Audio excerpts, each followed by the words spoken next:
Greetings and good vibes, everybody. I'm your guy, John Tell, back with another discussion concerning a very heated situation, subject, concernings, whatever you'd like to label it. It's something that we have been talking about a lot lately. I think everyone has been putting their 2 cents in out of the woodworks. People that don't have opinions about squattily diddly shit have come up and talked about things they have no clue about. So to speak on this topic, I have someone that actually is living an actual experience and can speak to what would deem a topic. So let's welcome my special guest and common. You're here on the Leon Block all the freaking time. So, I mean, I wouldn't even call you a friend to the Leon Block. You're a part of the community here. Welcome back to Leon Block, Parker Webb. Thank you for being here. Thank you. So, yeah, where do we begin here? Because, I know where we can begin. I had posted and it was an article. Well, no, it wasn't an article. I made a post that was copy and pasted from someone else with a photo of Leah Thomas. And I went to sleep after I posted it. And I woke up to shit ton of people giving their 2 cents on what they thought of my rant about how I was displeased with the transphobia that I was witnessing on my timeline. And I was met with more transphobia. So it wasn't necessarily a great experience, but this particular post did spark a lot of, for me personally, a lot of stuff. And I became more aware of how these same conversations were being had all over social media.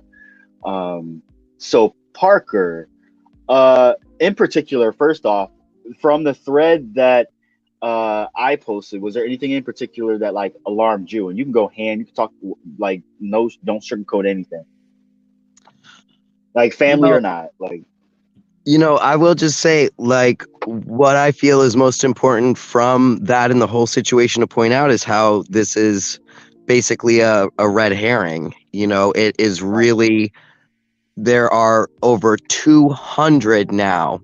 And this has all happened within like less than a year. Like you look at articles from like a year ago and they were talking about this handful of like 20-ish bills across the country, and it's 10 times that many now. Yep. So, and these laws are not just banning trans girls from sports, they are also blocking trans youth from accessing gender affirming healthcare, which is proven life-saving care that is, like medically accepted since the year 2017. It is no longer like seen as a mental illness. So that just medically, all that stuff is right out, that we know now that gender affirming care is life-saving care, that these kids who are affirmed in their gender are way less likely to commit suicide. And so this entire situation is putting trans youth at risk. That's what's important in this discussion. And what people keep talking about is biological males and this natural advantage that men have over women in sports and stuff. And even that is all a bunch of patriarchal bullshit. Talk about it. So we'll definitely talk more about that, but just really want to strike that point home that this is not about Leah Thomas.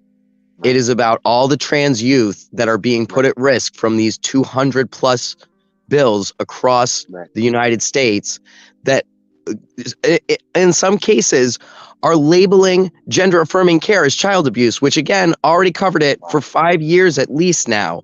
It has been medically accepted that gender affirming care is the right way to go. It is life-saving. So, yeah, the fact that they're keeping these kids from, and for kids, it's mostly mental health services and maybe puberty blockers. The number of minors that actually goes on like HRT, like testosterone or estrogen or anything, is very low. And the number of surgeries below 18, please.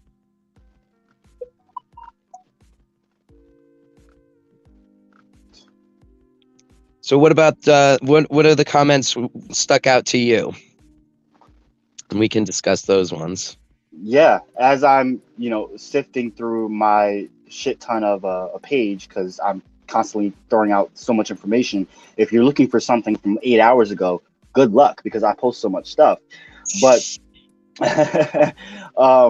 well, I remember there was the one person that was going. We were going back and forth, and when they decided to quit was when they had contradicted themselves, saying that, you live your truth, but then also in another comment before that had said about choosing our gender. I don't choose to be a man. That's not a thing. That is just who I am. That's right. Who I've always been, so I do choose to take testosterone, which affirms my gender.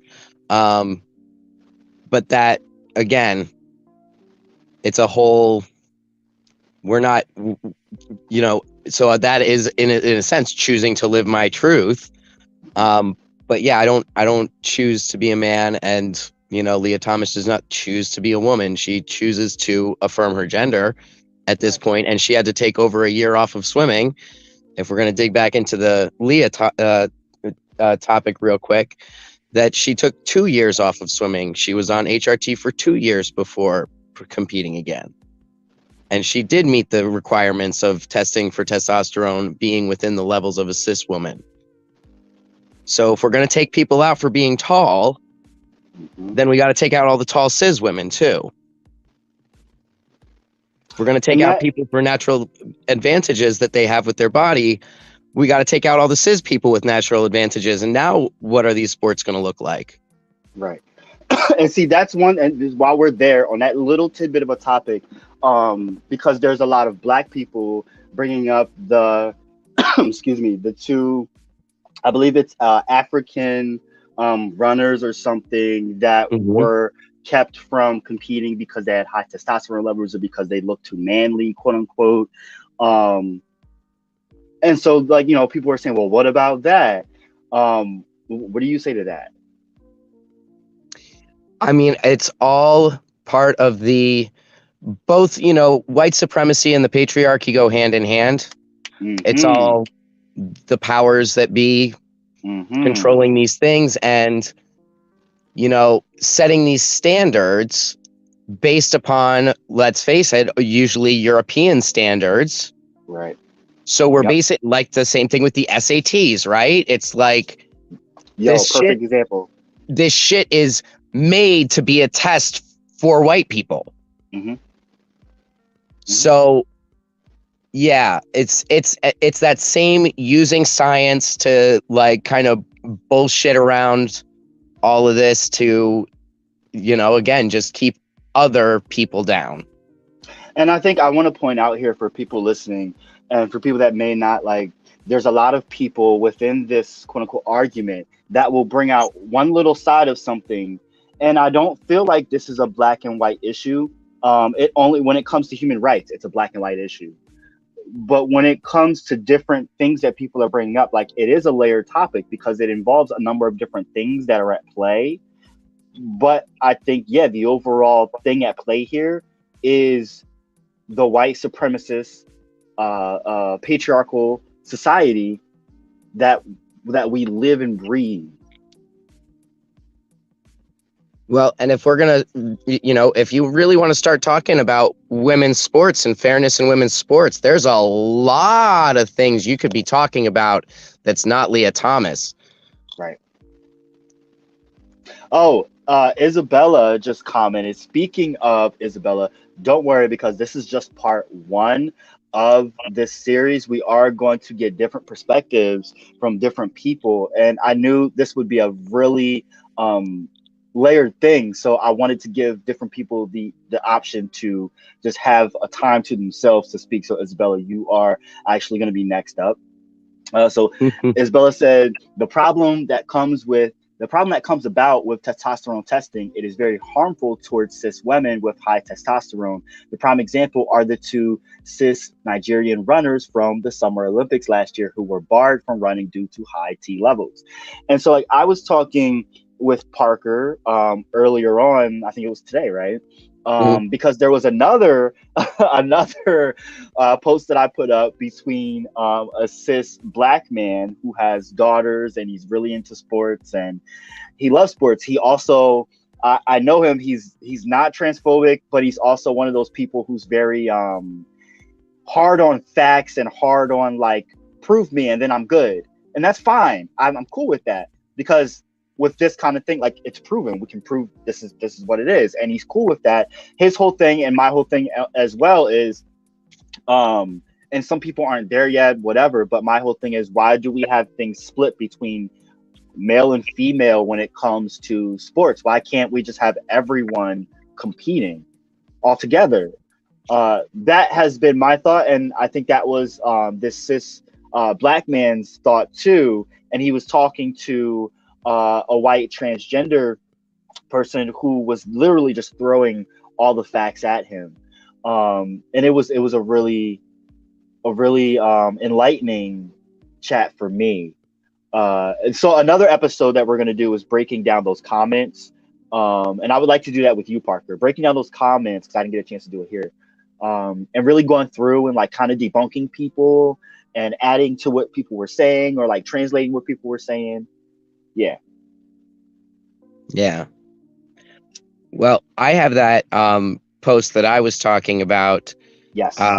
Which is a very long post about sex, gender, and fairness in women's sports. Let's get into it. Do you want me to dig into that? Yes, I'm ready.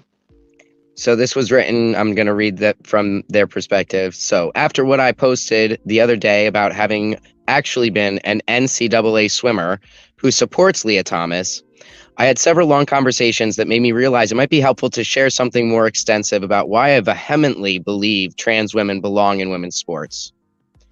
I am writing this as a trans and intersex person, a lifelong athlete, a former NCAA swimmer, and there's a link to their top times, and a biologist. I'll post that. And I'm going to pause on reading their thing real quick as they say that they're a biologist to also say part of my problem with this whole discussion is everybody who has no say in this and who really has no knowledge to be talking about it. So that point. Right. Back to this. Outrage and suspicion based on the idea that men are pretending to be women in order to dominate women's sports is over 100 years old. Facts. When women's participation in athletics increased in the early 1900s, this created significant anxiety that the position of white men in society was being threatened and the white ideal of women as delicate, feminine, and passive was in jeopardy. These anxieties ranged from the myth that exercise in sport could damage reproductive capacity to the belief that the strained facial expressions of women athletes during exertion were unfeminine and ugly. Wow. As women's involvement in sports grew and it became apparent that women actually can excel at sports without their internal organs falling out, suspicions arose that these fast, strong, muscular athletes might not actually be women. As a result of these suspicions, beginning in the 40s and 50s, women athletes began to be required to bring medical feminine certificates to international competitions to verify their sex. Wow. And there's I'll post this article too. Yep, the New York Times article, The Humiliating Practice of Sex Testing Female Athletes. So in the 60s, anxieties about men competing in women's sports increased further due to international politics and concerns about the success of the Soviet Union in women's athletics. The medical femininity certificate was replaced by a requirement that a panel of doctors examine the genitals of every woman competing in international athletic competitions. This was humiliating and was soon replaced by chromosomal testing. Wow. However, chromosomal testing proved to be an ineffective method of sex verification because human sex is comprised of multiple traits which come in different combinations. From the late 60s to 2000, this policy failed to identify any men pretending to be women, but it did identify, humiliate, and traumatize multiple intersex women athletes born with traits such as complete androgen insensitivity syndrome, meaning that they have XY chromosomes but no ability to respond to testosterone. Some of the athletes with CAIS identified this way did not previously know that they were intersex and only found out upon their disqualification from competition for traits of which they had no knowledge and which provided no athletic advantage. So can I stop you right there? Because that's something that I can't remember. I was pretty young, but like, isn't there a significant percent of the population that this, in theory, could happen to if they went and did it? Okay. Right now, 2% of the world is intersex known. And for your ratios and things like that, every time you see a redhead, think about this, less than 1% of the world population is redheads. Wow. So that's a common, like, that's pretty common. There's a common amount of intersex people around us, and you wouldn't even know if you're intersex or not, correct?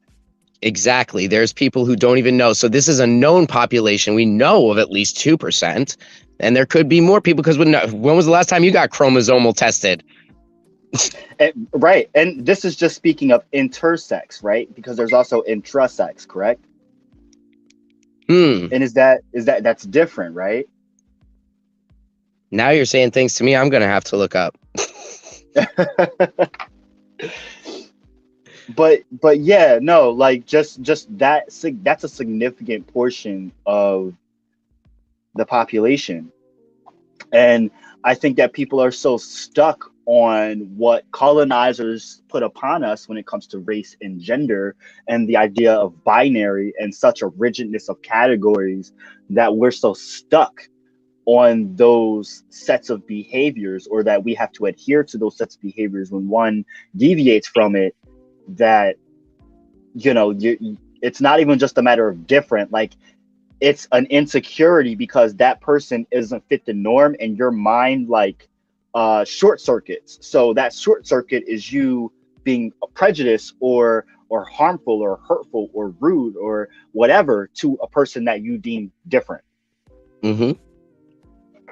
I mean, very long story short, one time I was talking to a cis guy who was, asking questions as the first trans person he had known. And he recognized through our conversation, he was like, wow, I once totally was into this girl, and then I noticed that she didn't shave her legs or armpits, and I totally was turned off by that, and just that was really shitty of me. And that was really he realized in that moment, oh wow, that was super patriarchal judgy of me. Yes. What the hell's wrong with me? That I saw those things and thought, oh, that's not feminine. I'm no, turn off. And he did some self-reflection. And that's what it's about. That is what it's about. And the sad thing is our society, especially in America, we're so stuck in crudely embracing our ignorance and thinking that that's cool and getting brownie points for that. My example is, you asked me what part of the thread that I posted stuck out to me, and it was a part that my cousin did. Your audio is going weird. It's going yep. It's getting real weird and fuzzy. Oh, darn. No, it sounds like an 80s video game that I'm trying to think of the name of. The one where you're shooting the asteroids. That one, Asteroids. Yep. It sounds like when you hit the asteroid. Poof. Wow. That's weird. So I don't know if you can disconnect the Bluetooth and maybe try and reconnect it or something real quick. Right. Hold on. I'll read a little bit more. They talk about after mandatory chromosomal tests were ended, the International Amateur Athletic Federation maintained the ability to perform selective testing on women athletes if questions arose about their sex. In 2011, this was reclassified as hyperandrogenism testing. After protests from disqualified athletes in 2018, the IAAF revised the guidelines around sex verification testing so that they applied only to a handful of track and field athletes or events, and would exclude specifically women athletes with testosterone levels equaling or exceeding 50 nanoliters, I guess, who are androgen sensitive. In 2019, this was further revised to apply only to women athletes with testosterone levels equaling or exceeding 5 nanomilliliters who are androgen sensitive and who have XY chromosome and testes. So see, again, too, the sciencey stuff. I don't know the science stuff. That's why certain people should not be talking on these things. You know, I only know what I know from being trans and having these conversations as a community leader. So even the science parts, like, I don't know. I know that I get my testosterone levels checked every 6 months, and I know the doctor knows if they're good or not. So... So that adds up to at least 6 different official definitions of what constitutes an acceptable woman in sports. And this is just for cisgender women. There is no simple or obvious way to decide who counts as a woman because human sex refuses to be divided neatly into 2 categories. And just as the suspicions about women athletes originated from anxieties about white femininity, the athletes who have been subjected to selective hyperandrogenism testing have disproportionately been women of color from Africa and Asia who did not conform to hegemonic standards of white femininity. Oh, I'm highlighting that and putting that in the comments. By the way, how's my sound now? Much better. Awesome. Back on track. Yes. All right, proceed, because that was getting good. Yeah, so from 2003 until the 2022 Olympics, transgender women competing in women's Olympic events were required to maintain a total serum testosterone level of below 10 nanomilliliters for at least 12 months prior to competition. In late 2021, the IOC released an updated framework to go into effect after the 2022 Olympics, removing restrictions on intersex and transgender women athletes' testosterone levels, unless it can be specifically proven that their transgender or intersex status provides a consistent, specific, and unfair advantage in their sport. This framework is non-binding, and some federations have already said they will not accept it, but it reflects the increasing understanding that athletic performance is not directly proportionate to endogenous, naturally occurring testosterone levels. Many of the arguments made against the participation of transgender and intersex women in women's athletics is based on the belief that athletes with higher endogenous testosterone levels have a consistent and meaningful advantage across sports. This was directly contradicted by a 2014 paper, which showed that elite cis men and women athletes actually had overlapping ranges of naturally occurring testosterone. This demonstrates both that some elite cis men athletes have testosterone levels below the typical range for cis men, yet still manage to be elite athletes, and that endogenous testosterone levels are clearly not the sole or defining factor separating the athletic performance levels of elite cis men and elite cis women athletes. For people who are still stuck on the issue of testosterone and trans women in athletics, all trans women competing in women's events in NCAA and international athletics as of now have been subject to regulations requiring that they be on testosterone suppressing medication, which has been shown to reduce testosterone in trans women to or below average testosterone levels for cis women within a year. Biological sex is much more complicated than just hormones and much, much more complicated than just testosterone. But it is vastly inaccurate to say that trans women or hormone replacement therapy are biologically identical to cisgender endosex non-intersex men. Because more trans people are coming out as children and accessing hormone blockers and gender-affirming first puberty through hormone replacement therapy, there are some trans girls and trans women athletes who never have and never will experience the levels of testosterone that the average cis endosex man will have during puberty. Still, some people insist that there is still an innate and universal athletic advantage that all trans women have as a result of being assigned male at birth, regardless of their transition status or current testosterone levels.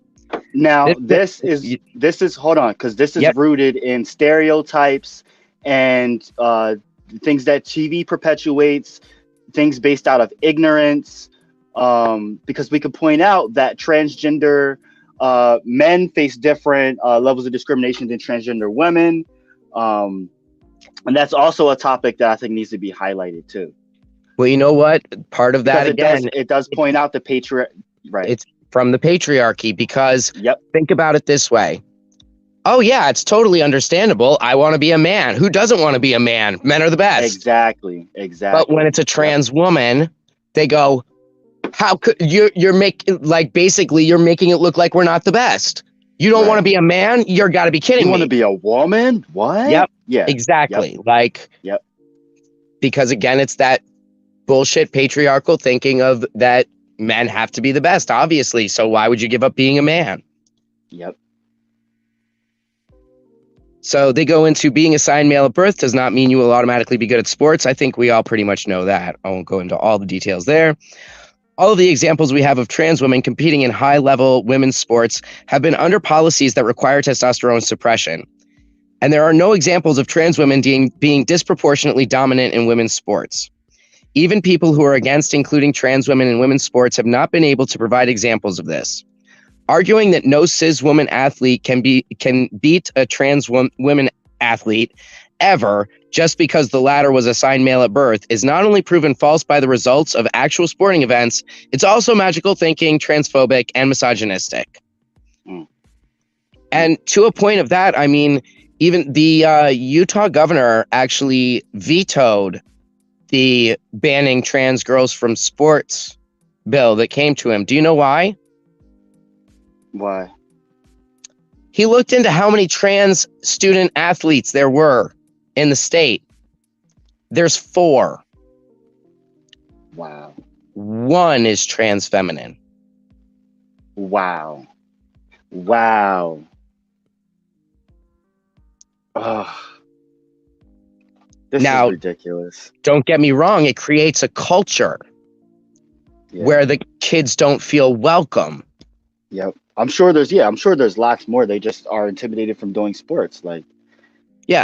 They don't feel comfortable participating in a group activity like sports because of the discrimination that they're facing on a regular basis. Mm-hmm. So, but yeah, that again, it's a red herring. So some people are fixated on specific physical traits that some trans women have, which they assume no cis women have. There are actually no traits that trans women have that no cis women has. None. There are cis women who are tall. There are cis women who are muscular.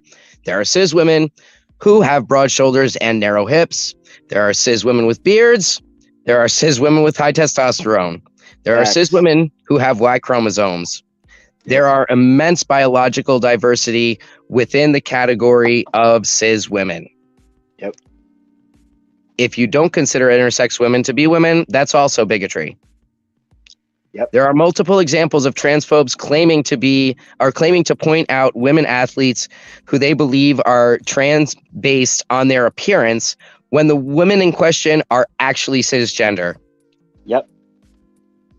This is just recapitulating the anxieties and surveillance of women athletes' biology and adherence to standards of white femininity that lead to a century of failed attempts at verifying women athletes' sex status. And let me say this. This is why when I go off on rants and I say, get out your colonized mind, it's your mind being colonized and you being in that mindset that is preventing you from us progressing in this conversation.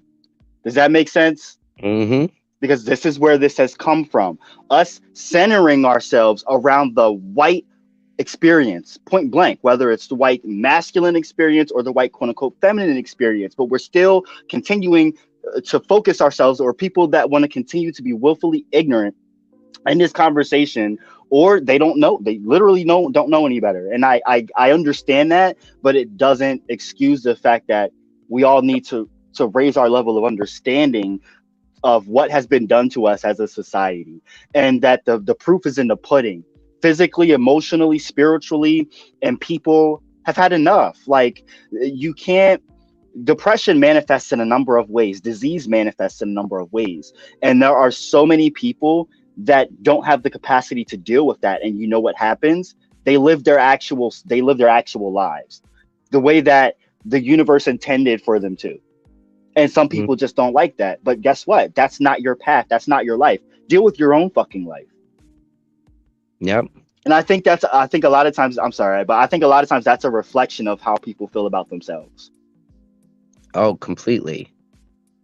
Well, and so to your point, I don't know if this comparison will make sense to everybody else with the way my brain connects things, but so I have this difference. I don't even care which one's the right word for which, but there's a difference to me between like politeness and manners, or Mhm. vice versa, whatever. One of Mhm. them is what society says, like, oh, you have all the salad forks on the left and the proper spoon to use on the right for Yep. dessert and for this and for the coffee and that. Manners. And that's one thing that I don't give a shit about. Right. But being polite, like, do I Right. always say, like, am I always expressing my gratitude and like, Mhm. just like being as polite as possible if I'm asking for something? Of course. Yep. Like, so I look at that as being like a community member versus being a member of society, Right. Right. where there's these societal brainwashings that have happened, which, again, it's this European society, this dominating society on our earth right now, from colonization, that is that pervasive brainwashing that we all fall under. And so I just choose to live as much as I can as a community member to wash away that.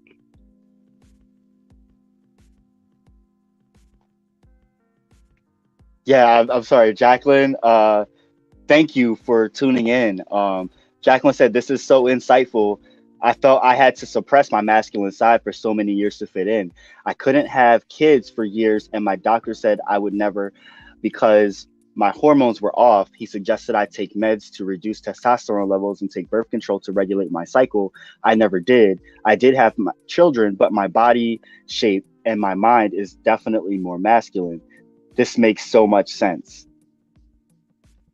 And I'm sure that this is the case for many of us. And I think it's important for us to get out of the mind frame of the colonized mindset and embrace that we're a myriad of all of it. And it's more like, I think, more like a sliding scale from day to day, and that's proven that our levels fluctuate from day to day on an hourly level. Our levels change, men, quote unquote, men and women. um, so, like, if you're really paying attention or in tune with yourself, you really can kind of gauge where you're at least mentally, with your energy. And this is something that personally pay attention to, but I think that a lot of people don't. And it's proven you could be the biggest, most muscular, hairiest guy and have very low testosterone levels, and Yep. vice versa. And all trans men will get testosterone to about the same levels, and some of us grow beards and some don't. Yep. Mhm. And some of us go bald and some don't. That's something that dudes have to look into before they start testosterone sometimes, because they don't want to lose their hair. So, You got to think of all aspects. Trust me. yes. So the one guy we were talking about earlier, he brought up, the one person, the transgender individual, brought up how, what constitutes a person. We focus, our society hones in on like 1/6 of what a person is and says that that's what their gender is. And he was saying like, okay, well, what defines that one part and what defines the other 5 parts? And like, how are we going to, what are we going to do to define any of that? And it's like, well, how do we do that? Can we? And what should we do about this? Like, those are my questions.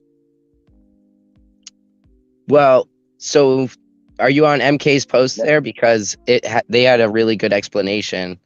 Really? I feel like. Didn't they kind of answer that question?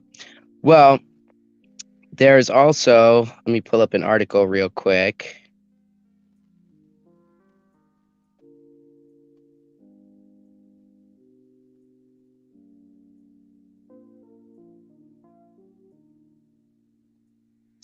While we're at it here, I just want, go ahead.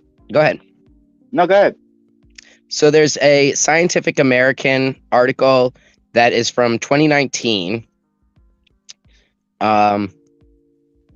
that discusses a lot about, so anti-science sentiments bombards our politics. Chief among them, these anti-scientific sentiments of sorry, this is written weird, but so to some, transgender people and their advocates are destroying the pillars of our society with such free speech suppressing postmodern concepts as trans women are women, gender neutral pronouns, or there are more than 2 genders. Asserting basic biology will not be ignored, they say. Facts don't care about your feelings. The irony in all this is that these protectors of enlightenment are guilty of the very behavior this phrase derides. Blah, blah. Contrary to popular belief, scientific research helps us understand better the unique and real transgender experience, specifically through 3 subjects: 1, genetics; 2, neurobiology; and 3, endocrinology. So, everyone in middle school biology learned that if you've got XX chromosomes, you're female. If you've got XY, you're male. This tired simplification is great for teaching the importance of chromosomes, but betrays the true nature of biological sex. The popular belief that your sex arises only from your chromosomal makeup is wrong.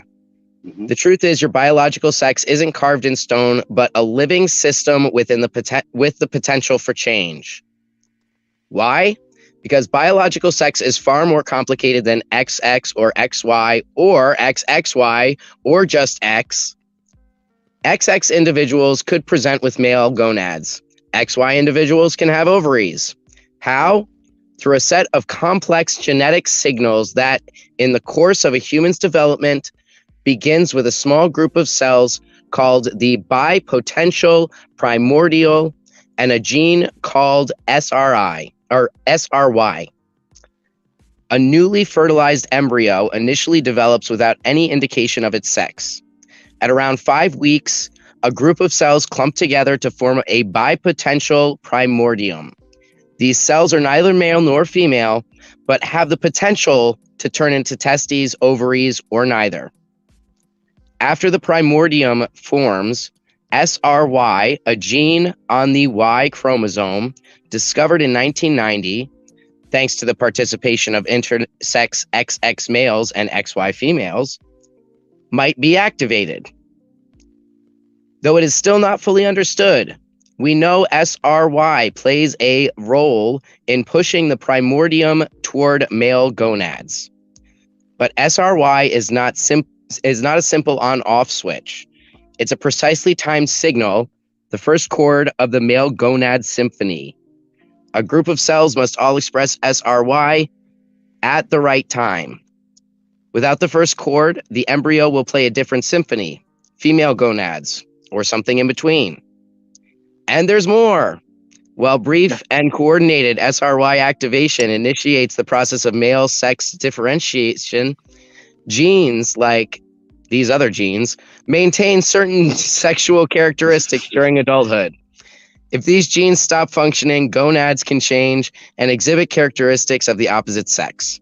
Without these players constantly active, certain components of your biological sex can change. So it goes on a bit more.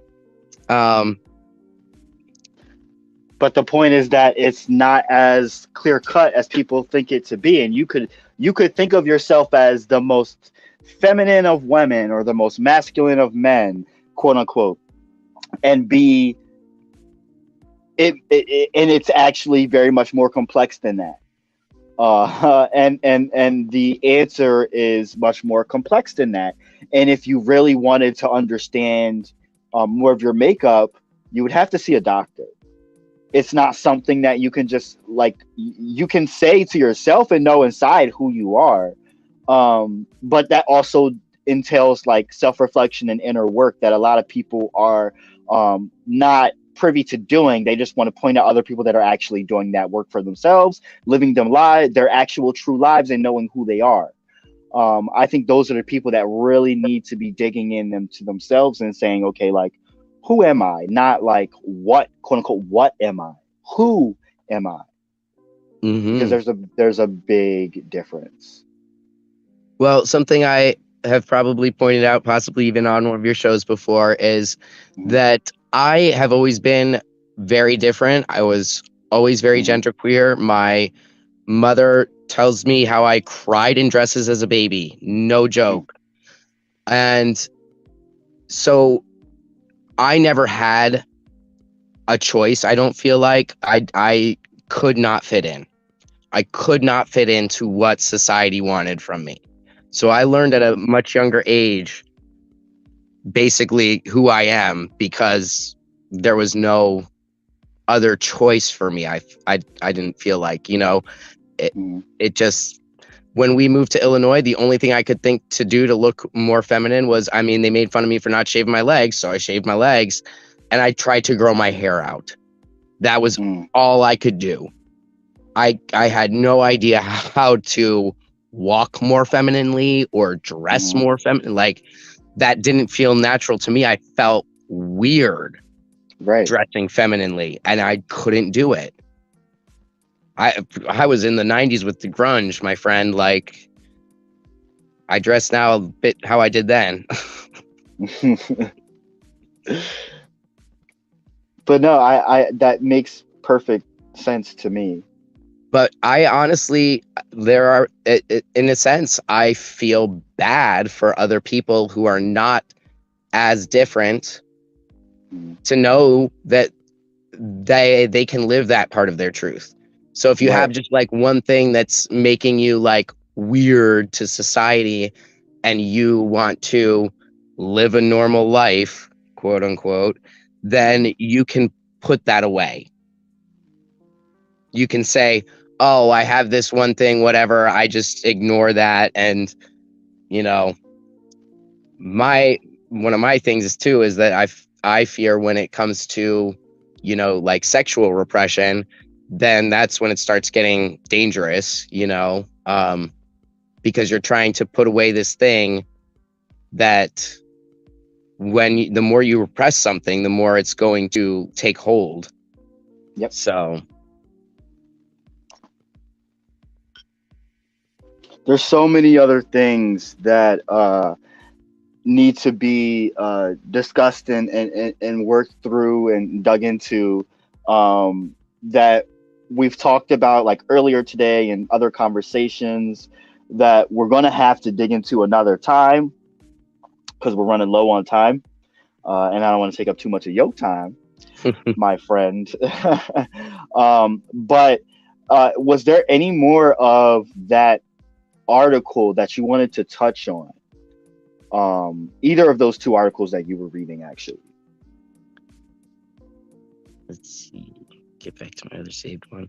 That Hmm. it's seriously a long post. So Right. I Well, I did think share it in that the we got, comments. yeah, I think we got most of the really big bullet points. Oh, well, then it goes into about, Michael Phelps' extraordinary body. And he was considered lucky, not a cheater, and celebrated for his accomplishments. And that's a big point that Right. I make a lot as well is, again, we're talking about, oh, you're concerned about somebody's natural advantage. Okay, where's that going to end? Yep. So that is But another there, great point. If people want to jump into this very long post and do read it for yourselves, there's lots of good information. There's lots of great links. Also, just the fact that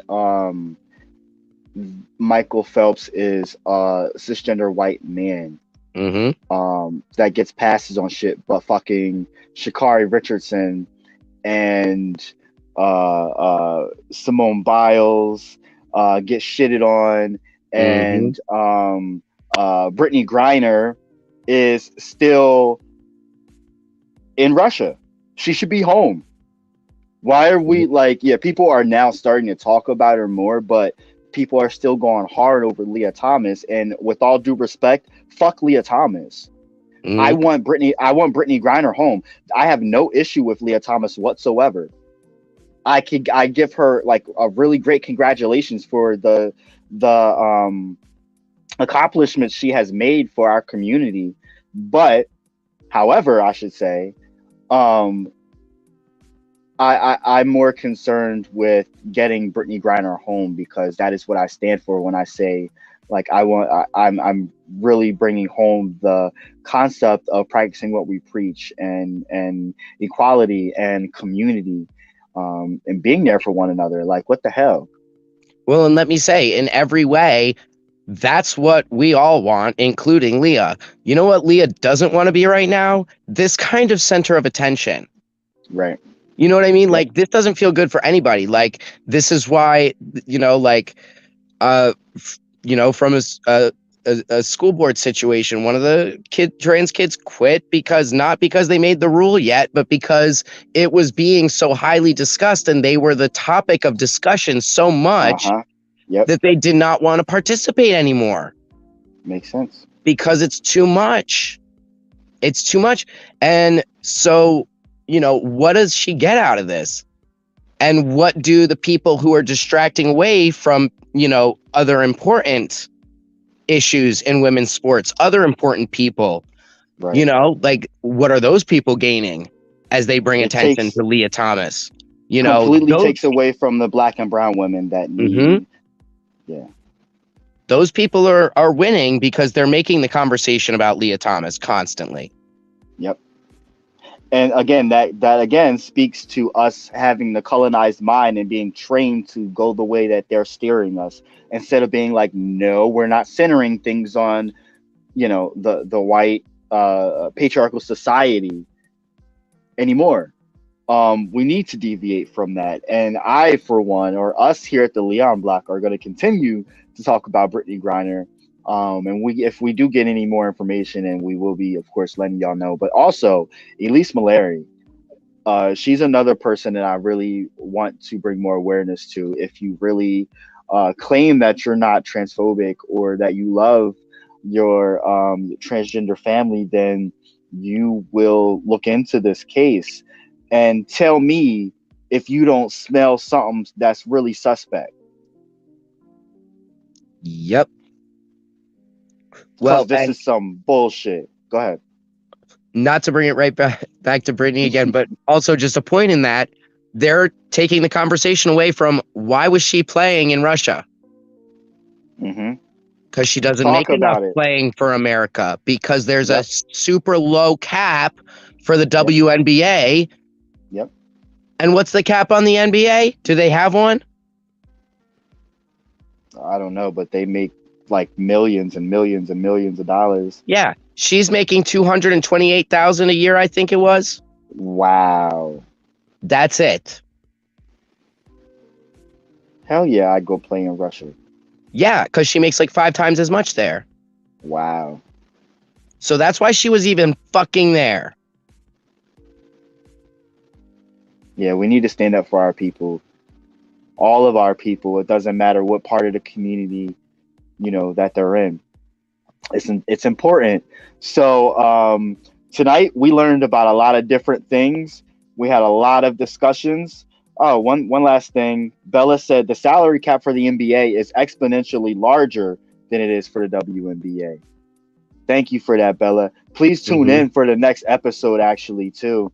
We're going to be talking about this a lot more, diving into things a lot more. But in the meantime, we have a couple really awesome episodes coming up. On the 29th, we have Triumph of a Black Woman with Paris Lauren, who is a young Black woman from Raleigh, North Carolina, who has been through a lot of different things, from rape and molestation to homelessness. Her grandmother who raised her passed away, and she's went through a lot of hard things in her life, but she's turned it all around and overcome it, and she wants to share her testimony with people to uplift them. And then on the 31st, we have Police Budgets. We're losing your audio again. Yep. Damn it. All right. Well, check this out. We can see all the dates there. Right. Ooh. Very nice promo ad. Yes. All right, y'all. I'm gonna get out of here. Definitely be well. I don't know if you can hear me, but we can kind of make it out. Right. All right. Well, thank you for having me. Of course. Do you want to tell everybody to have a good night? Have a good night, everyone.